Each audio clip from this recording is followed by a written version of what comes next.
Hello, welcome to Fmod in 2 minutes, the series for beginners in game audio implementation. Today, we're talking about the Convolution Reverb plugin.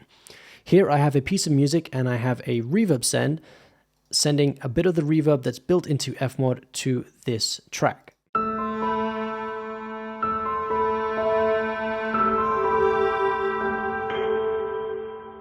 Which is great because the Reverb plugin comes with many different defaults and different types of reverbs already ready and waiting for us to use.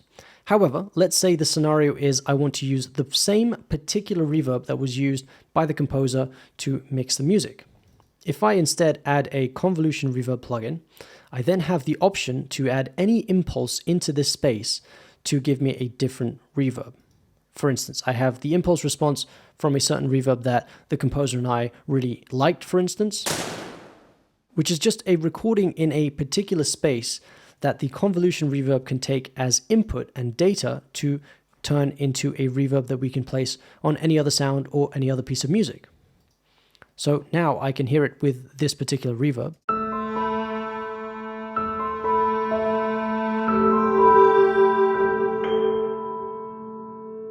So there you go. You can pretty much put any impulse response you want in here by finding one online or recording one yourself, which gives us a massive degree of flexibility when it comes to creating a unique sound for our game audio.